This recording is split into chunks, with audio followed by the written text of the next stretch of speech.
All right, so I hope that you've all had some time to work on formatting this really bad code that I wrote a very, very long time ago.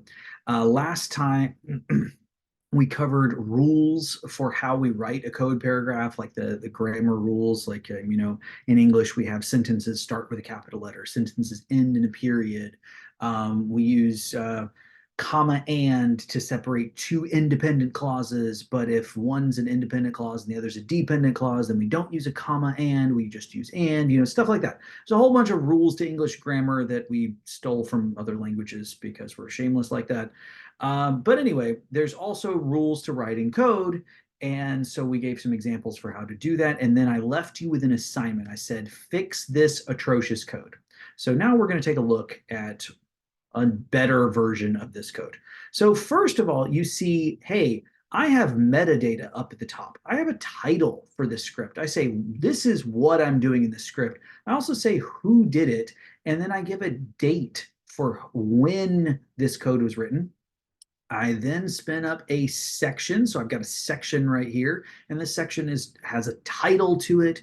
And then I add a nice comment to say, all right, yes, this is saying what we're doing. We're defining a sequence, but we're explaining a bit of why. And this is to plot over. We want to plot over this sequence. And then this code comment is super important because this is information from a subject matter expert, not me. Someone else says, hey, there's 3 sample sizes that we're interested in and whatever this study is.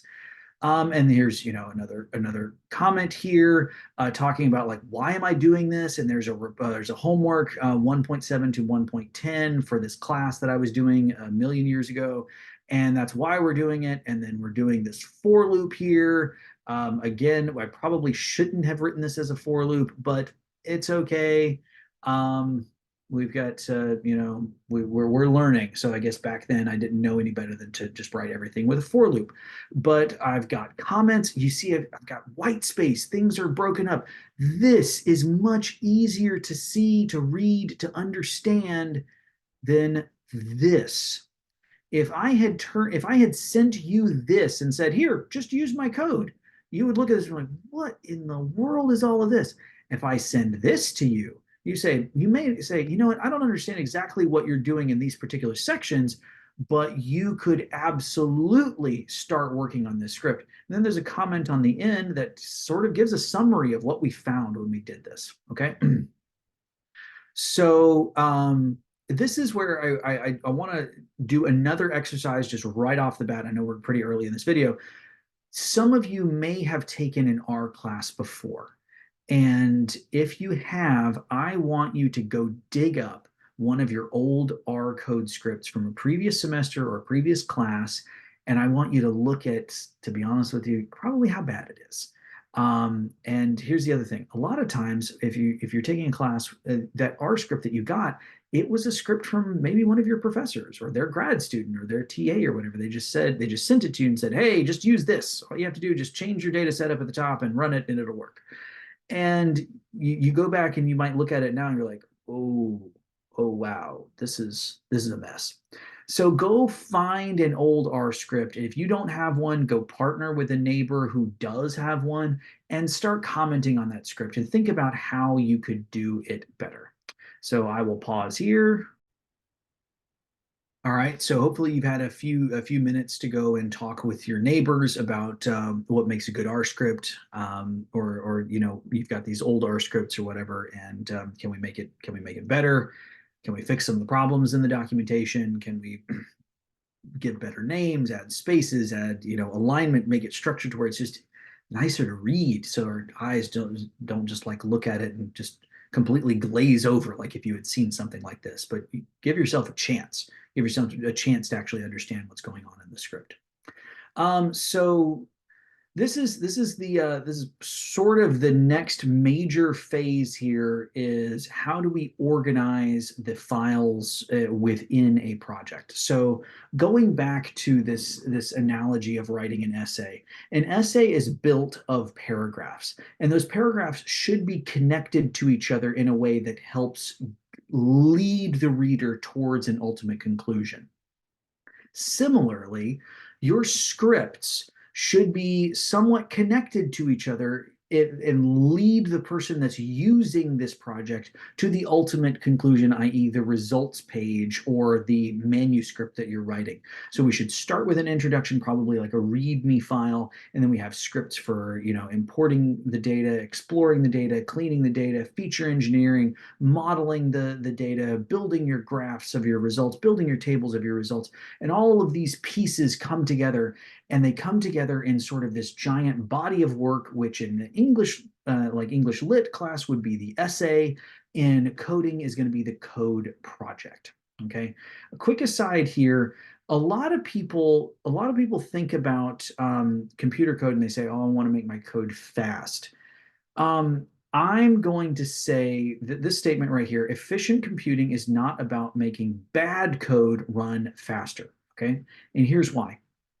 Every year, someone in Silicon Valley, someone at MIT, someone at Stanford, someone at the Peking Institute of Advanced Sciences, someone in Bern, Switzerland, or whatever, is going to invent a faster microchip or a faster computer component. Give it another 20 years, and computers will be even faster and faster and faster and faster. The point of writing good code is not to make the computer's job easier. The computer is a workhorse. Just let it work. Okay. The point of writing good organized code is to make it easier for humans to understand what you did and understand how to use it. Okay. So we want to do organization on our work to make it easier for humans to interact with the code that we've written. Okay. So this is a good example of, and I promised you a README file right here, readme.rmd. So this is the old Quarto. This is old stuff.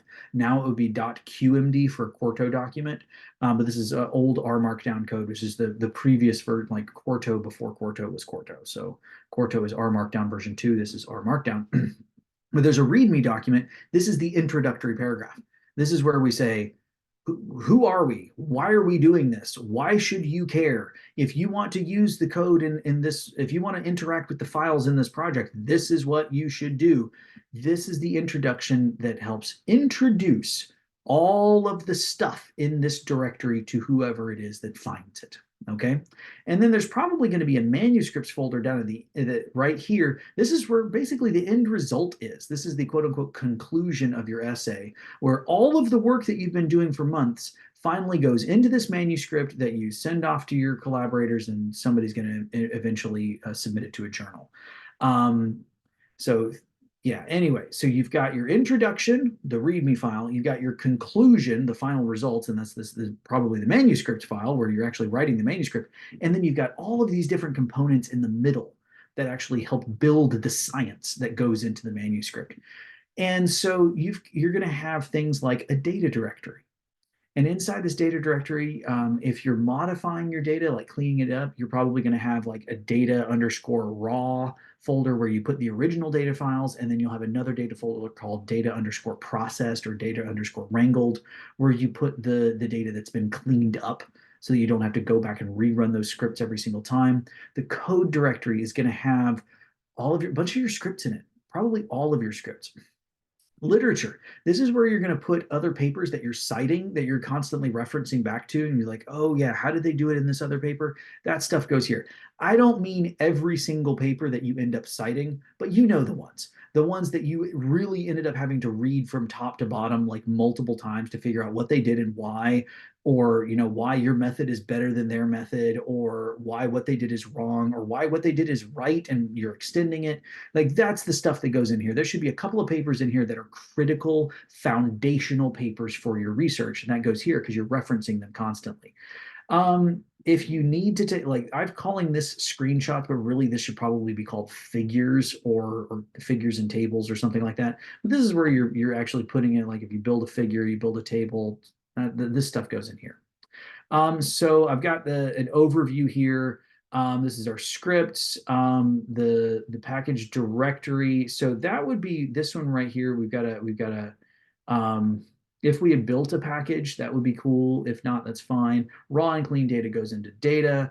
The literature goes into the literature, user guides, code manuals, articles that you're referencing go into the literature folder. The manuscript files oh, and the reason why it's its own folder is because you know that you're going to end up with 30 million different drafts of that stupid paper. And so just make sure it's its own folder. You don't want this thing filling up your top level directory with draft final underscore final two underscore with comments dot docx or something, which is ridiculous, like a billion names or something. No, just put it all in the manuscripts folder and use the same numbering convention that we talked about before. If you think you're going to get to at least 100 drafts of this paper, then start with three. You know, start like 001, 002, and then you get all the way up to 099 and then 100 or whatnot. I had a faculty member that I worked with that I had one paper. It was at least 50 or 60 different drafts of this paper by the time he was finally happy with it and we sent it off to get rejected by another journal. But that's a different story. So yeah, we went through so many drafts of this paper and then to have it rejected again. But just like we made sure that we had our drafts named O1, this is the draft, O2 draft, O3 draft, O4 draft. And it helped keep our folders or our files organized. We were able to find where we were in along the writing process. The README, this is again our introductory paragraph, if you will. This is what introduces somebody to the entire directory. And then figures and tables, what I'm calling screenshots up here in this example, this is what you would call figures or you would call results or something like that. And that's where like the end result of all of the analysis, like this table of the linear model output or the figure that shows the plots and stuff like that. So like a results directory is super important here. And then the RStudio project file, this is to make sure that RStudio understands that this organization is actually a software project. So usually important stuff to include. Right now, I haven't showed you how to make one, but we will learn how to make one very, very shortly, probably in the next video. So this is where I'm going to pause right here, this overview of the project directory and keeping things organized. I do want to come scroll back up and talking about this traditionally, and this is I'm going to blame Microsoft Windows for this, where you would have like the My Documents folder and My Photos and My Videos and My Music or whatever. And so all of your music goes into a folder, all of your documents goes into a folder, all of your photos goes into a folder. And that's a really bad way to organize things related to science. Okay. Really, things on your computer should be organized by projects and all of the documents related to that project should go in that project directory. You shouldn't have one giant documents folder that has documents related to your project for summer research internship right next to documents related to your project that you did in undergrad. Like that doesn't make any sense. Those should be project organized, not organized by the file type. And again, I'm going to blame Windows for this.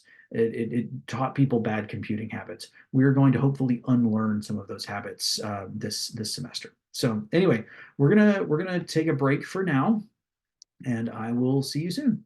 Bye.